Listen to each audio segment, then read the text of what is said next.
ಕಸದಿಂದ ರಸ ಹೇಗೆ ಮಾಡೋದು ಅಂದರೆ, ಕಿಚನ್ ವೇಸ್ಟನ್ನು ಯೂಸ್ ಮಾಡಿ ತರಕಾರಿ ಸಿಪ್ಪೆ ಇರ್ಬೋದು, ಹಣ್ಣಿನ ಸಿಪ್ಪೆ ಇರ್ಬೋದು, ಹಸಿ ಮರದಿಂದ ಉದುರಿದಂಥ ಎಲೆಗಳಿರ್ಬೋದು, ಅದನ್ನೆಲ್ಲ ಯೂಸ್ ಮಾಡಿ ನಮ್ಮ ಗಾರ್ಡನಿಗೆ ನಾವೇ ಸಾವಯವ ಗೊಬ್ಬರವನ್ನು ಹೇಗೆ ತಯಾರಿಸ್ಕೊಳ್ಳೋದು ಅನ್ನೋದ್ರ ಬಗ್ಗೆ ಪ್ರಾತ್ಯಕ್ಷಿತೆ ನೀಡ್ತಾ ಇದ್ದೀನಿ.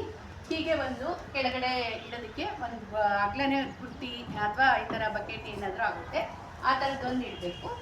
ಹಾಗೆ ಇನ್ನೊಂದು ಬಕೆಟ್ಗೆ ಕೆಳಗಡೆ ಫುಲ್ಲು ಹೋಲ್ ಮಾಡಬೇಕು, ನೀರೆಲ್ಲ ಡ್ರೈನೇಜ್ ಆಗೋ ಥರ ಈ ರೀತಿ ಹೋಲ್ ಮಾಡಬೇಕು. ಆ ಥರ ಒಂದು ಬಕೆಟನ್ನು ಒಳಗಡೆ ಇಡಬೇಕು. ಇಟ್ಬಿಟ್ಟು ಮಣ್ಣನ್ನು ಹಾಕಬೇಕು, ಒಂದು ಲೇಯರು ಮಣ್ಣು ಹಾಕಬೇಕು ಕೆಳಗಡೆ. ಹೀಗೆ ಒಂದು ಲೇಯರ್ ಮಣ್ಣನ್ನು ಹಾಕಿ ನಿಮ್ಮ ಕಿಚನ್ ವೇಸ್ಟೇಜ್ ಏನಿರುತ್ತೆ ಅದನ್ನು ಒಂದು ಲೇಯರ್ ಇದ್ಮೇಲೆ ಹಾಕಿ. ಇದು ಹಣ್ಣಿನ ಸಿಪ್ಪೆ ಇರ್ಬೋದು, ತರಕಾರಿ ಸಿಪ್ಪೆ ಇರ್ಬೋದು, ಎಲ್ಲದನ್ನು. ಬಾಳೆಹಣ್ಣಿನ ಸಿಪ್ಪೆಯಲ್ಲಿ ನೈಟ್ರೋಜನ್ ಇರುತ್ತೆ, ದಾಳಿಂಬೆ ಸಿಪ್ಪೆಯಲ್ಲೂ ಕೂಡ ನೈಟ್ರೋಜನ್ನು, ಕ್ಯಾಲ್ಶಿಯಮ್ಮು, ಗಿಡಕ್ಕೆ ಏನು ಬೇಕೋ ಅದೆಲ್ಲ ಸಿಗುತ್ತೆ ಅದರಲ್ಲಿ, ಸತ್ವಗಳು. ಹಾಗೆ ಮೊಟ್ಟೆ ತಿನ್ನೋರಾದರೆ ಅದರದ್ದು ಮೇಲಿಂದ ಸಿಪ್ಪೆ ಏನಿರುತ್ತೆ ಅದನ್ನು ಪುಡಿ ಮಾಡಿ ಕೂಡ ಅದಕ್ಕೆ ಹಾಕ್ಬೋದು. ಅದರಿಂದ ಎಲ್ಲ ಒಳ್ಳೊಳ್ಳೆ ಅಂಶಗಳು ಗಿಡಕ್ಕೆ ಸಿಗುತ್ತೆ. ಒಂದು ಲೇಯರ್ ಹಾಕಿದ ಮೇಲೆ ಮತ್ತೆ ಮಣ್ಣನ್ನು ಈ ರೀತಿ ಹಾಕಬೇಕು. ಇನ್ನೊಂದು ಲೇಯರ್ ಮಣ್ಣು ಹಾಕಬೇಕು. ಇನ್ನೊಂದು ಲೇಯರ್ ಮಣ್ಣು ಹಾಕಿ ಆಮೇಲೆ ಸ್ವಲ್ಪ ನೀರನ್ನು ಚಮಕಿಸ್ಬೇಕು. ಇದ್ರ ಮೇಲೆ ನೀರು ಚಮಕಿಸ್ಬೇಕು. ನೀರು ಚಮಕಿಸಿ ಮತ್ತೆ ಹಸಿ ಕಸವನ್ನು ಹಾಕಿ.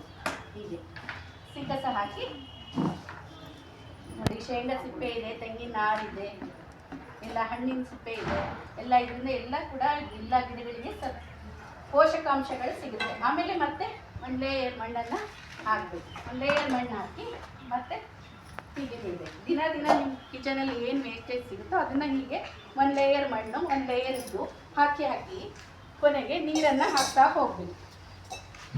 ಸ್ವಲ್ಪ ನೀರು, ಹೀಗೆ ಸ್ವಲ್ಪ ನೀರನ್ನು ಚಿಮಿಸ್ತಾ ಇರಬೇಕು. ಪ್ರತಿದಿನ ಕೂಡ ಒಂದು ಲೇಯರ್ ಹಾಕಿದ ಮೇಲೆ ಸ್ವಲ್ಪ ನೀರನ್ನು ಚಮಿಸಿ ಆಮೇಲೆ ಮತ್ತೆ ಕಿಚನ್ ವೇಸ್ಟೇಜನ್ನು ಹಾಕಿ.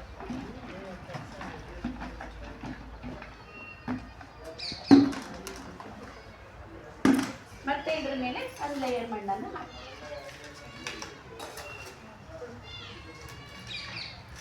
ಒಂದು ಲೇಯರ್ ಮಣ್ಣನ್ನು ಹಾಕಿದ್ಮೇಲೆ ಮತ್ತೆ ನೀರು ಚಿಮಿಸಿ. ನೀವು ಅಕ್ಕಿ ತೊಳೆದ ನೀರು, ಆಮೇಲೆ ಮಜ್ಜಿಗೆ, ಕಾಫಿ ಸೋಸಿದ ಕಾಫಿ ಪುಡಿ, ಟೀ ಪುಡಿ ಮಾಡಿದ ಏನು ಚರಟ ಎಲ್ಲ ಇರುತ್ತೆ ಅದನ್ನು ಕೂಡ ಇದಕ್ಕೆ ಹಾಕ್ಬೋದು. ಅದರಿಂದ ಕೂಡ ಗಿಡಗಳಿಗೆ ಒಳ್ಳೆಯ ಪೋಷಕಾಂಶ ಸಿಗುತ್ತೆ. ಹೀಗೆಲ್ಲ ಆದಮೇಲೆ ಇದ್ರ ಮುಚ್ಚಳವನ್ನು ಮುಚ್ಚಿ, ಆಮೇಲೆ ಇದನ್ನು ತುಂಬಿದ ಮೇಲೆ ಇದ್ರ ಮುಚ್ಚಳವನ್ನು ಮುಚ್ಚಿ ನೀವು ಇದನ್ನು ಎತ್ತಿಟ್ಬಿಡ್ಬೇಕು. ಎತ್ತಿಟ್ಟು ಒಂದು 3 ದಿನ 4 ದಿನಕ್ಕೊಂದ್ಸಲ ಮತ್ತೆ ಒಂದ್ಸಲ ಕೈ ಆಡಿಸಿ ಮತ್ತೆ ಮುಚ್ಚಳ ಮುಚ್ಚಬೇಕು. ಈ ರೀತಿ ಒಂದು 2 ತಿಂಗಳು ಅಥವಾ ಒಂದು 5-6 ವಾರ ನೀವು ಈ ರೀತಿ ಇಟ್ಟರೆ ಅದು ಆಮೇಲೆ ತೆಗೆದು ನೋಡಿದಾಗ ಗೊಬ್ಬರ ಆಗಿರುತ್ತೆ. ಇದ್ರ ಮೇಲೆ ಇನ್ನೂ ಕೂಡ ಇದನ್ನು ಹಾಕಿಟ್ರೆ ತರಗೆಲೆಗಳಿರುತ್ತೆ, ಇದನ್ನು ಹಾಕಿ ಮುಚ್ಚಿಟ್ರೆ ಗೊಬ್ಬರ ಹಾಳಾಗಲ್ಲ, ವಾಸನೆ ಬರೋದಿಲ್ಲ, ಇದಾಗಲ್ಲ. ಈ ರೀತಿ ಮುಚ್ಚಿಬಿಟ್ಟು ಎಲ್ಲ ತುಂಬಿದ ಮೇಲೆ ಈ ರೀತಿ ಮುಚ್ಚಿಬಿಟ್ಟು ಪಕ್ಕಕ್ಕೆ ಇಟ್ಬಿಡಿ. ಹಾಗೆ ಇನ್ನೊಂದು ಸೆಟ್ಟು ಈ ರೀತಿ ನೀವು ಇದೇ ರೀತಿ ಇನ್ನೊಂದು ಸೆಟ್ ಮಾಡಿಟ್ಕೊಂಡ್ರೆ ಅದು ತುಂಬೋದ್ರೊಳಗೆ ಇದು ಪೂರ್ತಿ ನಿಮಗೆ ಗೊಬ್ಬರ ಆಗಿರುತ್ತೆ. ಯಾವ ರೀತಿ ಆಗಿರುತ್ತೆ ಅಂದರೆ ಈ ರೀತಿ ಆಗಿರುತ್ತೆ. ಈ ರೀತಿ ಗೊಬ್ಬರ ಆಗಿರುತ್ತೆ. ಇದರಲ್ಲಿ ಎರೆಹುಳು ಕೂಡ ಉತ್ಪತ್ತಿ ಆಗುತ್ತೆ.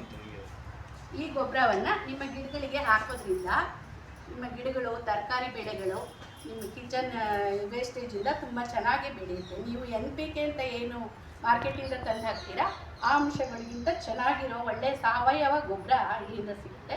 ಇದನ್ನು ನಿಮ್ಮ ತೋಟಕ್ಕೆ, ಕಿಚನ್ ಗಾರ್ಡನ್ಗೆ ಎಲ್ಲದಕ್ಕೂ ಕೂಡ ಹಾಕಿ ನೀವು ಒಳ್ಳೆ ಬೆಳೆಯನ್ನು ತಗೋಬೇಕು. ನಮ್ಮ ಮನೆ ಕಸದಿಂದನೇ ಗೊಬ್ಬರ ತಯಾರಿಸಿ ನಾವು ಇದರಿಂದ ನಮ್ಮ ಬೆಳೆಯನ್ನು ಬರ್ತೇವೆ ಅಂತ ನಾನು ಹೇಳ್ತೀನಿ. ಅವಕಾಶಕ್ಕಾಗಿ ಧನ್ಯವಾದ.